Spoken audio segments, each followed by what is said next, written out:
2 থেকে 3 জনের উপদেষ্টা আছে যেন বাংলাদেশের, তাদের ফেসবুক আইডি হঠাৎ করে সাসপেন্স করে দেওয়া হয়েছে, অর্থাৎ ডিসেবল করে দেওয়া হয়েছে। এবং এই ঘটনাটা ঘটে বুধবারে, এবং বুধবারের রাতের দিকে হঠাৎ করে তাদের যে ফেসবুক আইডিটা আছে সেটা উধাও হয়ে যায়, অর্থাৎ সাসপেন্স করে দেওয়া হয় মেটার পক্ষ থেকে, অর্থাৎ ফেসবুকের পক্ষ থেকে। এখন এই যে উপদেষ্টা যেন আছে, ওদের কেন ফেসবুক পেজে এই প্রবলেমগুলো হলো? সো বাংলাদেশের একটা সাইবার সিকিউরিটি এবং হ্যাকার দলটা দাবি করতেছে তারা এই কাণ্ডের সাথে জড়িত, এবং তাদের দাবি হচ্ছে যে সময় শেখ হাসিনা বাংলাদেশে রাজত্ব করতো এবং শেখ হাসিনা যখন বাংলাদেশে থাকতো, তখন ছাত্র যে আন্দোলন হয়েছিল, ছাত্র আন্দোলনের পক্ষ নিয়ে তারা নানানভাবে কাজ করছে। যেমন ধরেন ফেসবুক থেকে যেন বিভিন্ন পোস্ট আছে ছাত্রদের পক্ষে, সেগুলাকে প্রমোট করছে ওরা।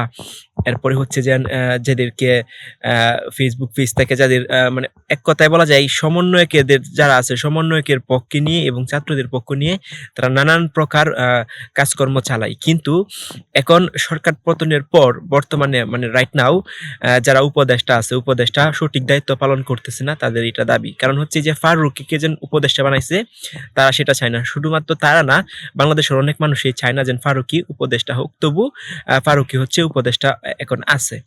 আচ্ছা, এরপরে হচ্ছে যে এই যে উপদেষ্টার যে কার্যক্রম বর্তমানে চলতেছে, তাদের কাছে বিষয়গুলো ভালো লাগতেছে না। দ্যাটস ওয়াই মানে এটার কারণে ওরা কি করছে, ওই দুই তিন জনের সারজিৎ আলম সহ বা কয়েকজনের সমন্বয়ক এবং হচ্ছে উপদেষ্টার ফেসবুক আইডি ডিসেবল হয়ে যায়। এখন একটা ফেসবুক আইডি ডিসেবল দুদিন হয়ে যায়, তাহলে এটা এমনি ডিসেবল হবে না, সেটার পিছনে কোনো না কোনো কারণ থাকবে। ডিসেবল হওয়ার জন্য কোনো না কোনো কিছু কারণ থাকবেই।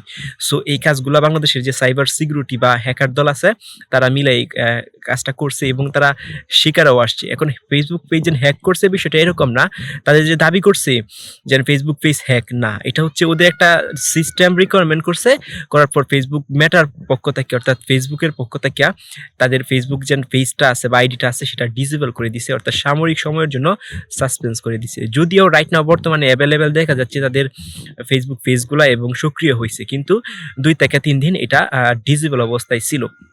এখন বিভিন্ন পত্রিকা বা বিভিন্ন অনলাইন পোর্টাল বা বিভিন্ন যে টিভি মাধ্যম সংবাদগুলো আছে, সেখানে নানানভাবে যেন এই হ্যাকার দলটা যেন আছে, এই হ্যাকার দলটার সাথে কথা বলার চেষ্টা করছে এবং লাইভ এই বিষয়গুলো তাদের কথা বলছে। তাদের দাবি একটাই, সেটা হচ্ছে ছাত্র আন্দোলনের সময় তারা নানানভাবে হেল্প করছে। তাদের দাবি হচ্ছে একটা, যে তাদের ছাত্র আন্দোলনের সময় তারা নানানভাবে ভূমিকা পালন করছে এবং দেশের পক্ষে কাজ করছে, ছাত্রদের পক্ষে কাজ করছে। কিন্তু তারা যে বর্তমানে যে কার্যকলাপ বা অ্যাক্টিভিটিস গুলো করতেছে, সেটা হচ্ছে কোনোভাবেই কাম্য নয় এবং সেটা কোনোভাবেই ওরা মেনে নিতে পারছে না।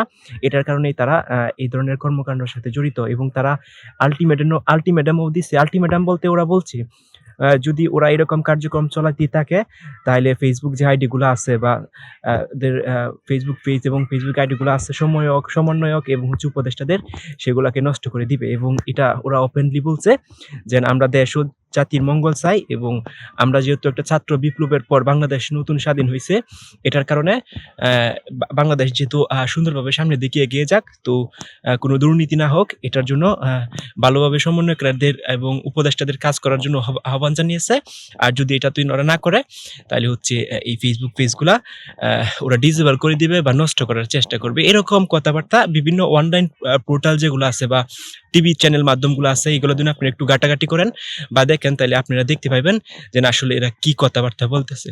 সো এই নিউজটা দেওয়ার জন্য আজকের এই ব্লগটা। সো আপনারা দেখতে পারবেন যে কি ঘটনা ঘটছে। অনেকে হয়তো জানেন না যে সমন্বয়ক অথবা যে উপদেষ্টা আছে, তাদের যে ফেসবুক পেজটা যে হ্যাক হয়ে গেছিল, হ্যাক বলতে ডিসেবল বা সাসপেন্স হয়ে গেছিল, অনেকেই জানে না। কিন্তু বুধবার রাতের পর থেকে 1 দিন না 2 দিনের জন্য ফেসবুক পেজটা ডিসেবল ছিল। সো সবাই ভালো থাকবেন, সুস্থ থাকবেন, আল্লাহ হাফেজ।